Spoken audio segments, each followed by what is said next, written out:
আসসালামু আলাইকুম। সবাইকে স্বাগত জানাচ্ছি বিডি ভিউজে। আপনাদের সঙ্গে আছি আমি সুরভি দিবা। সিরিয়ায় বাশার আল আসাদের পতন প্রমাণ করেছে কোনো বর্বর শক্তি মধ্যপ্রাচ্যে দীর্ঘদিন স্থিতিশীল থাকতে পারবে না। সিরিয়া সরকার তাদের বর্বরতার জন্য কুখ্যাত ছিল। বন্দীদের উপর অত্যাচার হয়েছে। এত কিছু করেও শাসক শ্রেণী ক্ষমতা ধরে রাখতে পারেনি। ইরান আর রাশিয়ার সহায়তাতেও কাজ হয়নি। সিরিয়ার সেনাবাহিনী লড়াইয়ের আগ্রহই হারিয়ে ফেলেছিল।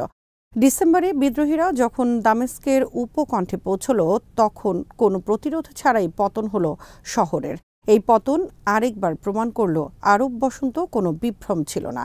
2010 থেকে 2012 সাল পর্যন্ত এই জাগরণকে দমন করা হয়েছে, কিন্তু জনতার প্রতিরোধ থামেনি। আরব নেতারা যদি নিজেদের পুনর্গঠন না করে তাহলে বিক্ষোভ চলতেই থাকবে। সিরিয়ার নতুন নেতাদেরকেও অতীত থেকে শিখতে হবে। বিস্তারিত থাকছে হায়দার সাইফের প্রতিবেদনে।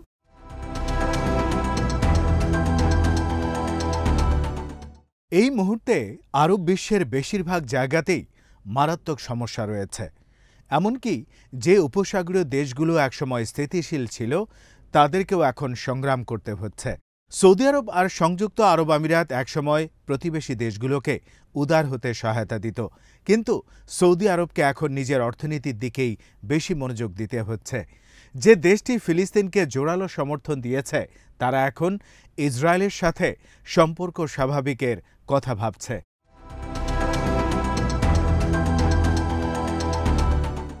অতীতের বিভিন্ন অভ্যুত্থানের প্রতিক্রিয়ায় সৌদি আরব বেতন বাড়ানো ও কর্মসংস্থান সৃষ্টিসহ সামাজিক খাতে $130 বিলিয়ন বেশি আয় করেছে। ক্রাউন প্রিন্স মোহাম্মদ বিন সালমান বা MBS রাজনৈতিক পরিবর্তন এড়াতে সামাজিক ও অর্থনৈতিক পুনর্গঠনের চেষ্টা করছেন। নারীদের ড্রাইভিংয়ের অনুমতি দেয়া হয়েছে এবং ধর্মীয় পুলিশের ক্ষমতা কমানো হয়েছে। তরুণ সৌদিদের অনেকে এই পরিবর্তনকে স্বাগত জানিয়েছেন। তবে তরুণদের মধ্যে বেকারত্বের উচ্চ হারের বিষয়টি এখনও চ্যালেঞ্জ হিসেবে রয়ে গেছে।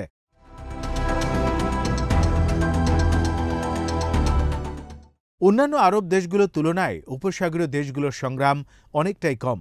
মিশর, জর্ডান এবং তিউনিসিয়ার মতো দেশগুলোকে এখনও বিদেশি সহায়তার উপর অনেকটাই নির্ভর করতে হয়। অন্যদিকে লেবানন, লিবিয়া, সুদান ও ইয়েমেনের মতো দেশগুলো গভীর সংকটে জড়িয়ে গেছে।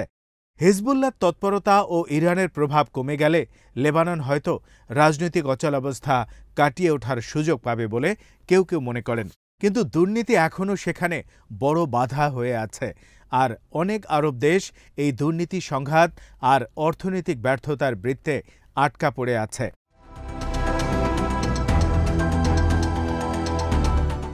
মধ্যপ্রাচ্যের দেশগুলোর একটা বড় ইস্যু হলো তারা রাজনৈতিক অংশগ্রহণ বাড়তে দিতে চায় না। দুর্বল শাসন ব্যবস্থার কারণে অনেক দেশে উন্নয়ন কমে গেছে, হতাশা বেড়েছে। 2010 থেকে 2012 সালের মধ্যে যে আরব বসন্ত হয়েছিল সেটা ছিল এই পরিস্থিতির বিরুদ্ধে একটা প্রতিক্রিয়া। যে শাসন কাঠামোতে সিদ্ধান্ত গ্রহণের ক্ষমতা সীমিত, কিছু অভিজাত ব্যক্তির মধ্যে সীমাবদ্ধ ছিল, তার বিরুদ্ধে বিক্ষোভে নেমেছিল জনতা। কয়েকজন নেতার পতন হয়েছে, কিন্তু কর্তৃত্ববাদিতা টিকে আছে। দমনের ভয়ে অনেক বিক্ষোভকারী পিছু হটেছে। নিরাপত্তা বাহিনী ও অর্থনৈতিক শক্তিকে ব্যবহার করে ভিন্ন মত দমন করেছে সরকারগুলো। কিছু নেতারা এমনকি দাবি করেছেন বিক্ষোভকারীদের পেছনে বিদেশি ষড়যন্ত্রও ছিল।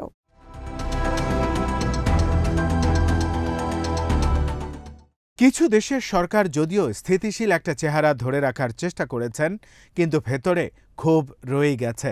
2019 সালে আলজেরিয়া, ইরাক, লেবানন ও সুদানে বিক্ষোভ হয়েছে। মূল সমস্যার সমাধান না করে শাসক শ্রেণী শক্তি প্রয়োগ করে তাদেরকে চুপ করিয়ে রেখেছে।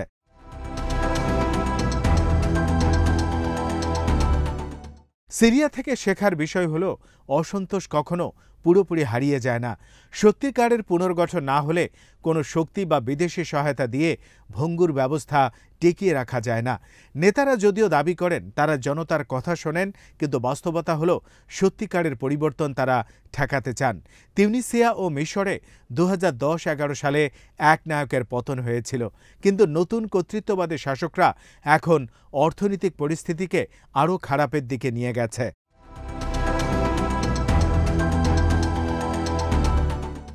সত্যিকারের পুনর্গঠন করতে হলে সিদ্ধান্ত গ্রহণের সমন্বয়, ভিন্নমতের প্রতি শ্রদ্ধা, লিঙ্গ সমতা এবং সুষ্ঠু অর্থনৈতিক সুবিধার মতো বিষয়গুলো লাগবে।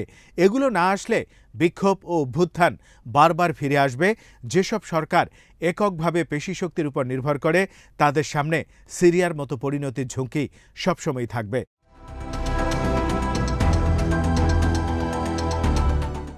সিরিয়ায় আসাদের পতন শুধু আরব বিশ্বের জন্য নয়, বরং দামেস্কে এখন যারা ক্ষমতা নিয়েছেন তাদের জন্য এটা সতর্কবার্তা। এক নায়ককে সরিয়ে দেয়াটা চ্যালেঞ্জের ছোট্ট একটা অংশ মাত্র। নতুন শাসকদেরকে অবশ্যই এখন সিদ্ধান্ত নিতে হবে যে অতীতের ভুল তারা করে যাবে নাকি ভিন্ন পথে হাঁটবে।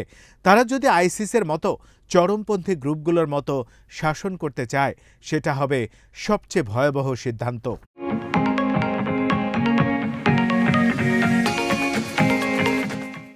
2014 থেকে 2017 সাল পর্যন্ত সিরিয়া ও ইরাকের কিছু অংশ নিয়ন্ত্রণ করেছিল আইসিস।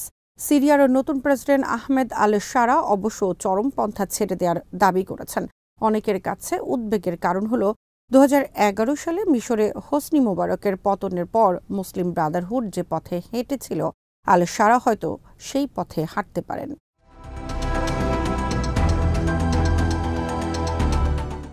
মোহাম্মদ মুরসির ইসলামপন্থী সরকার নির্বাচিত হয়েছিল, কিন্তু সবাইকে নিয়ে তারা শাসন করতে ব্যর্থ হয়। 1 বছরের মধ্যে সামরিক বাহিনী তাদেরকে উৎখাত করে এবং ক্ষমতায় ফিরে আসে কর্তৃত্ববাদী শাসক Abdul Fattah al CC. CC দমন পীড়নে এমনকি মুবারককেও ছাড়িয়ে যান।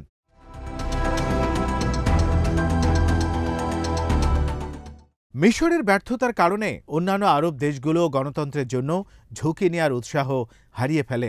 অনেক নেতা এটাকে প্রমাণ হিসেবে হাজির করেন। তারা দাবি করেন ইসলামপন্থীদের অধীনে অস্থিতিশীলতার চেয়ে কর্তৃত্ববাদী শাসনই ভালো, যদিও এর কিছু ত্রুটি রয়েছে।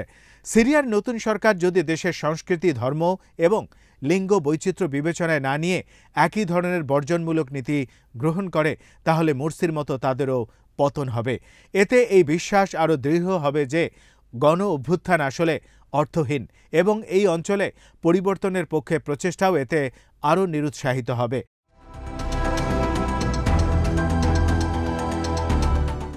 তবে এখানে আরেকটি বিকল্প রয়েছে। সিরিয়ার নেতারা অতীত ভুল থেকে শিখতে পারেন এবং অন্তর্ভুক্তিমূলক সরকার গঠন করতে পারেন।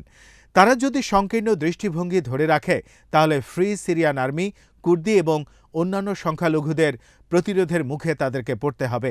জর্ডান ও সৌদি আরবের মতো প্রতিবেশী দেশগুলো তখন দূরে সরে যেতে পারে। একসময় যে নীতি ছিল আল শারার, সেখান থেকে সরে এসে তিনি প্রতিশ্রুতি দিয়েছেন যে কুর্দি, খ্রিস্টান ও অন্যান্য গোষ্ঠীকে নিয়েই তিনি কাজ করবেন। কিন্তু মুখের কথাই যথেষ্ট নয়। অন্তর্বর্তী মন্ত্রিসভায় পরিবর্তন আনা, নতুন সংবিধান প্রণয়ন এবং নারী ও সংখ্যালঘু সহ সব সিরিয়ানের প্রতিনিধিত্ব নিশ্চিতের জন্য সুষ্ঠু নির্বাচন আয়োজনের মতো বাস্তব পদক্ষেপ তার সরকারকে নিতে হবে।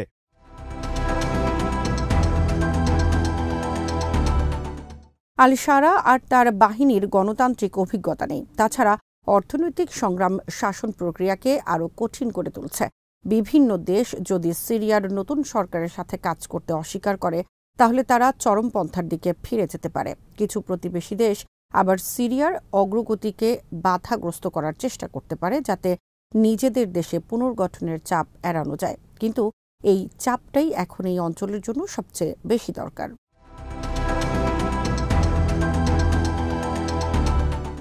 সিরিয়ার নেতারা যদি প্রজ্ঞার সাথে পদক্ষেপ নেন, তাহলে তারা স্থিতিশীলতা ও গণতন্ত্র ভিত্তিক একটা ব্যবস্থা তৈরি করতে পারবেন।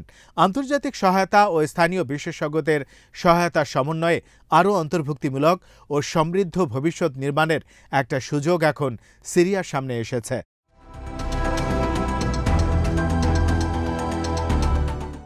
সিরিয়ার নতুন নেতাদেরকে অবশ্যই অতীত থেকে শিখতে হবে। পুরনো কর্তৃত্ববাদী ব্যবস্থা ব্যর্থ হয়েছে। দমন নির্ভর কোনো সরকারই শেষ পর্যন্ত টিকতে পারবে না। তারা যদি বহুত্ববাদকে বেছে নেয়, তাহলে একটা উন্নততর ভবিষ্যৎ পেতে পারে সিরিয়া, যেখানে কর্মসংস্থানের সৃষ্টি হবে, শরণার্থীদের ফিরিয়ে আনা হবে এবং এই অঞ্চলে পুনর্গঠনকে উৎসাহিত করা হবে। কিন্তু তারা যদি দমনের পথে ফিরে যায়, তাহলে সিরিয়াকে দুঃসময়ের মধ্যে পড়তে হবে আর এই অঞ্চলের গণতন্ত্র হোঁচট খাবে।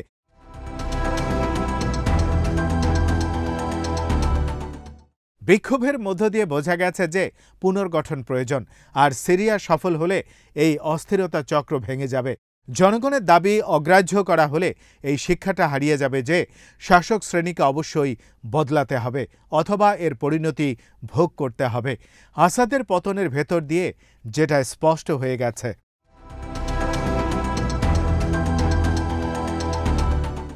আজ এখানেই শেষ করছি। সবাই ভালো থাকুন, সুস্থ থাকুন আর দেখতে থাকুন বিডিভিউজ। চ্যানেলটি ভালো লাগলে সাবস্ক্রাইব করুন। সংযুক্ত থাকুন আমাদের ফেসবুক পেজে। আল্লাহ হাফেজ।